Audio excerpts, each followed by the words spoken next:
ನಮಸ್ಕಾರ, ನಾನು ನಿಮ್ಮ ಸೋಲೋ ಟ್ರಾವೆಲರ್ ಶರತ್ ಮಾತಾಡ್ತಾ ಇದ್ದೆ. ವೀಕ್ಷಕರೇ, ತಾವೆಲ್ಲರೂ ಹೇಗಿದ್ದೀರಾ? ಎಲ್ಲರೂ ಚೆನ್ನಾಗಿದ್ದೀರಾ ಅಂತ ಅನ್ಕೊಳ್ತೀನಿ. ಈ ವಿಡಿಯೋ ಏನಕ್ಕೆ 10 ಲಕ್ಷ ಜನ ಅಂದರೆ 1 ಮಿಲಿಯನ್ ವ್ಯೂಸ್ ಏನಕ್ಕೆ ಬಂತು ಇನ್ಸ್ಟಾಗ್ರಾಮಲ್ಲಿ ಅಂತ ನಾನು ಹೇಳ್ತೀನಿ.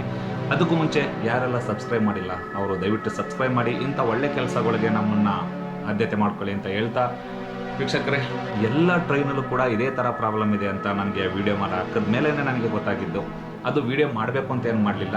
ಸೊ ನನ್ನ ಪ್ರಾಬ್ಲಮ್ ಏನಾಗಿತ್ತು, ಅವತ್ತು ಬೆಳಗಾವಿ ಎಕ್ಸ್ಪ್ರೆಸ್ ಟ್ರೈನಲ್ಲಿ ಬರಬೇಕಿದ್ರೆ ಮೈಸೂರು ಸ್ಟೇಷನಲ್ಲಿ ಒಬ್ಬ ಪ್ಯಾಸೆಂಜರ್ ವರ್ತಿಸಿದ್ದನ್ನು ನೋಡಿ ಪ್ಯಾಸೆಂಜರ್ ಅವರೇ ಹೊಡೆದು ಅವನನ್ನು ಕರ್ಕೊ ಹೋಗಿದ್ರು. ಅದು ಒಂದು ಒಳ್ಳೆ ಕೆಲಸ ಮಾಡಿದ್ರು. ಮತ್ತು ರಿಸರ್ವೇಷನ್ ಕೋಚ್ಗೆ ಬಿಟ್ಟರೆ ಜನರಲ್ ಕೋಚ್ಗೆ ಪೊಲೀಸ್ ಅವ್ರು ಬರ್ತಿರ್ಲಿಲ್ಲ. ಸೊ ಇದನ್ನು ನಾನು ಕೂಡ ನಂದು ಮೊಬೈಲ್ ಕೂಡ ಸ್ವಿಚ್ ಆಫ್ ಆಗೋಯ್ತು. ಸೊ ಗಾಡಿ ರನ್ ಆಯಿತು, ಹತ್ಕೊಂಡ್ವಿ. ಆಮೇಲೇನು ಹೋಗೋ ಗಾಡಿಗೆ ಓಡ್ಬಂದು ಹತ್ತಕ್ಕೆ ಬರ್ತಾರೆ ಡ್ರಿಂಕ್ಸ್ ಮಾಡಿ. ಎಲ್ಲ ರನ್ ಓವರ್ ಆದರೆ ಸುಮ್ಮನೆ ಪೊಲೀಸ್ ಅವ್ರಿಗೆ ತಲೆನೋವು ಆ ಪ್ಲೇಸಲ್ಲಿ ಇಲ್ಲ ಅಂದರೆ. ಸೊ ಹಾಗಾಗಿ ನಾವು ಯಾವತ್ತೂ ರೈಲ್ವೆ ಡಿಪಾರ್ಟ್ಮೆಂಟ್ನ ಗುಡ್ ವರ್ಕ್ ಮತ್ತು ಗುಡ್ ಎಂಪ್ಲಾಯೀಸ್ ಅಂತ ನಾನು ಅಂದ್ಕೊಂಡಿದ್ದೀನಿ. ಅದು ಯಾವತ್ತೂ ಕಡಿಮೆ ಆಗಲ್ಲ ಅವ್ರ ಮೇಲಿರೋ ಅಭಿಮಾನ. ಆದರೆ ಇಲ್ಲಾಗಿರೋ ಪ್ರಾಬ್ಲಮ್ ಏನು, ಜನರಲ್ ಕೋಚಲ್ಲಿ ಕೆಲವು ಅಫಿಷಿಯಲ್ಸ್, ಇನ್ನು ಕೆಲವರು ಫ್ಯಾಮಿಲಿ ಜೊತೆ ಮತ್ತು ಈ ಥರ ಎಲ್ಲ ಓಡಾಡ್ತಾ ಇರ್ತಾರೆ. ಯಾಕೆಂದರೆ ರಿಸರ್ವೇಷನಲ್ಲಿ ಸೀಟ್ ಸಿಗಲಿಲ್ಲ ಅಂದರೆ ಏನು ಮಾಡ್ತಾರೆ? ಸೊ ಹಾಗಾಗಿ ಜನರಲ್ ಕೋಚಿಗೆ ಬರಲೇಬೇಕಾಗುತ್ತೆ. ಸೊ ಹಾಗಾಗಿ ನಾನು ಆ ಒಂದು ವಿಡಿಯೋ ಮಾಡ್ಕೊಳ್ಳೋಣ ಅಂತಿದ್ದೆ. ಅಲ್ಲಿ ಬಂದಂಥ ಒಂದು 10 ಜನ ಏನು ಮಾಡಿದ್ರು, ಒಬ್ಬೊಬ್ಬರು ಹೋಗೋದು ಟಾಯ್ಲೆಟ್ ರೂಮಲ್ಲಿ ಡ್ರಿಂಕ್ಸ್ ಮಾಡ್ಕೊಳ್ಳೋದು ಬರೋದು. ನಾನು ಹಂಗಿದ್ರು ಒಬ್ಬನ್ನ ಹಿಂಗೇ ನೋಡ್ತಾ ಇದ್ದೆ. ಅವನೇನು ಮಾಡ್ದ ಗೊತ್ತಾ, ಅಷ್ಟು ದೂರ ಹೋಗಿ ನಿಂತ್ಕೊಬಿಟ್ಟು ಮಧ್ಯ ಕೋಚಲ್ಲಿ ನನ್ನನ್ನು ಹಿಂಗೇ ನೋಡ್ತಿದ್ದ. ಸೊ ಸರಿ, ನಾನು ಅಂದ್ಬಿಟ್ಟು ನೋಡ್ತಾ ಇದ್ದೆ. ಸುಮ್ಮನೆ ಫೋನಲ್ಲಿ ಮಾತಾಡೋಣ ಥರ, ಸರ್ ಎಲ್ಲಿದ್ದೀರಾ ನೀವು? ಕೇರಳ ಸ್ಟೇಷನಲ್ಲಿ ಇದ್ದೀರಾ? RPF GRPF ಇಬ್ಬರು ಇದ್ದೀರಾ ಸರ್? ಸರಿ, ಓಕೆ ಆಯಿತು ಅಂದ್ಬಿಟ್ಟು ನಾನು ಈ ಥರ ಮಾತಾಡಿದ ತಕ್ಷಣ ಪಾರ್ಟಿ ಎಚ್ಚೆತ್ಕೊಬಿಟ್ಟು ಒಳಗೆ ಹೋಗಿ ಕೂತ್ಬಿಟ್ಟ. ಬರಲೇ ಇಲ್ಲ ಅವನು. ಇನ್ನು ಅವನದೇ ಜಾಸ್ತಿ ಆಗಿದ್ದು ಅಲ್ಲಿ. ಅವನು ಹೋಗಿ ಕೂತ್ಕೊಬಿಟ್ಟ. ಸರಿ ಆಯಿತು, ನಾನು ಸುಮ್ಮನೆ ಅದೇ ಕೇರಳ ಸ್ಟೇಷನ್ ಬಂತು. ಅಲ್ಲಿ ಪೊಲೀಸ್ ಅವ್ರು ಹಿಡಿದ್ರು ರಿಸರ್ವೇಷನ್ ಕೋಚಲ್ಲಿ. ಸರಿ, ಹಿಂಗಾಗಿದೆ, ಹೋಗಿ ನೋಡಿ ಸರ್, ಅಲ್ಲಿ ಪಾಪ ಪ್ಯಾಸೆಂಜರ್ಗಳು ನಮ್ಮದೇ ಟ್ರಾವೆಲ್ ಮಾಡೋಕ್ಕಾಗ್ತಾಯಿಲ್ಲ, ಹಿಂಗಾದ್ರೆ ಹೆಂಗೆ, ಹೋಗಿ ಹೇಳೋಗಿ ಅಂದರೆ ಸರಿ ಆಯಿತು ಸರ್ ಅಂದರು.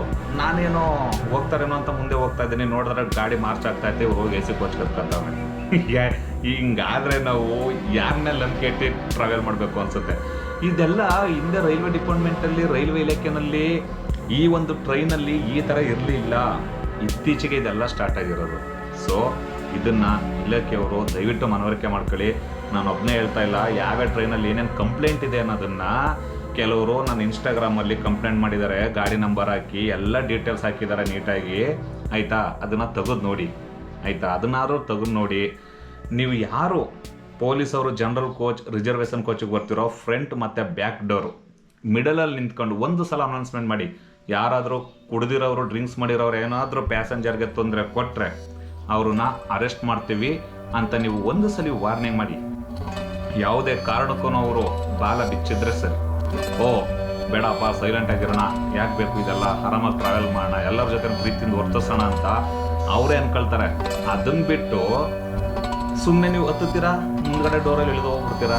ಹಿಂಗಾದಾಗ ಬರ್ತಾರೆ ಹೋಗ್ತಾರೆ ಬಿಡ ಅಂದ್ಬಿಟ್ಟು ಅವ್ರೇನು ಮಾಡ್ತಾರೆ, ಚೆನ್ನಾಗಿ ಸ್ವಲ್ಪ ತಗೊಳ್ತಾರೆ, ಎಲ್ಲರ ಮೇಲೂ ಜಗಳಕ್ಕೆ ಹೋಗೋದು, ಎಲ್ಲರನ್ನೂ ರೇಗಿಸೋದು, ರಾತ್ರಿ ಹೊತ್ತು ನಿದ್ದೆ ಮಾಡೋಕ್ಕೆ ಬಿಡಲ್ಲ, ಸುಮ್ಮನೆ ಡಿಸ್ಟಾಪು, ಏನೋ ದುಡ್ಡು ಕೊಟ್ಟು ಪಾಪ ಲಾಂಗ್ ಜರ್ನಿ ಹೋಗ್ತಾ ಇರ್ತಾರೆ. ಅವ್ರಿಗೆಲ್ಲ ಒಂದೊಂಥರ ಹಿಂಸೆ. ನನ್ನನ್ನು ತುಂಬ ಜನ ಕೇಳಿದ್ರು ಫೋನ್ ಮಾಡಿ ಇನ್ಸ್ಟಾಗ್ರಾಮಲ್ಲಿ ನೋಡಿಬಿಟ್ಟು, ಶರತ್ ಅವರ ಒಳ್ಳೆ ಗುಡ್ ಮೆಸೇಜ್ ಕೊಟ್ಟಿದ್ದೀರ ಅಂತ. ನಾನು ಅದಕ್ಕೆ ಏನು ಪ್ರತಿಕ್ರಿಯೆ ಕೊಟ್ಟಿದ್ದೀನಿ ಅಂದರೆ, ಪ್ರತಿಕ್ರಿಯೆನ ನನ್ನ ಒಂದು ಭಾವನೆಯಲ್ಲಿ ಎಲ್ಲರೂ ಒಳ್ಳೆ ವರ್ಕರ್ಸೇ.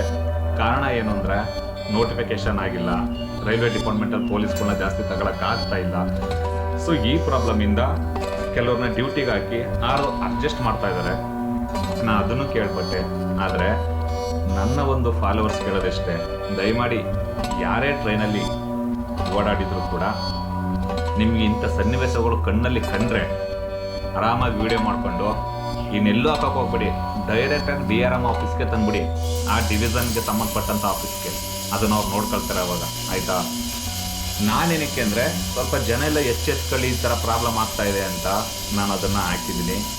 ಮತ್ತೊಮ್ಮೆ ಹೇಳ್ತಾ ಇದ್ದೀನಿ, ಆದಷ್ಟು ಪ್ರಯಾಣಿಕರನ್ನ ಸೇಫಾಗಿ ಕಳಿಸ್ಕೊಡಿ. ಯಾಕೆಂದರೆ ಇಡೀ ನಮ್ಮ ಇಂಡಿಯಾದಲ್ಲಿ ಪ್ಯಾಸೆಂಜರ್ಸ್ ಒಂದು ಒಳ್ಳೆ ಡಿಪಾರ್ಟ್ಮೆಂಟ್, ಒಳ್ಳೆ ಸೇಫಾಗಿ ಕರ್ಕೊ ಬರುವಂಥ ಡಿಪಾರ್ಟ್ಮೆಂಟ್ ಅಂತಂದು ಏನಾದ್ರು ನಂಬಿದರೆ ಅದು ನಿಮ್ಮ ರೈಲ್ವೆ ಡಿಪಾರ್ಟ್ಮೆಂಟ್ ಮಾತ್ರ. ನಿಮ್ಮ ರೈಲ್ವೆ ಡಿಪಾರ್ಟ್ಮೆಂಟ್ ಮೇಲೆ ಇರೋಂಥ ಅಭಿಮಾನ ಕೆಲವರಿಗೆ ಯಾವುದೇ ಡಿಪಾರ್ಟ್ಮೆಂಟಲ್ಲಿಲ್ಲ. ಇದನ್ನು ನೆನ್ಪಿಟ್ಕೊಳ್ಳಿ. ಇಷ್ಟನ್ನೇ ಹೇಳ್ತಾ ನನ್ನ ಮಾತನ್ನ ಮುಗಿಸ್ತಾ ಇದ್ದೀನಿ. ಎಲ್ಲರಿಗೂ ಧನ್ಯವಾದಗಳು.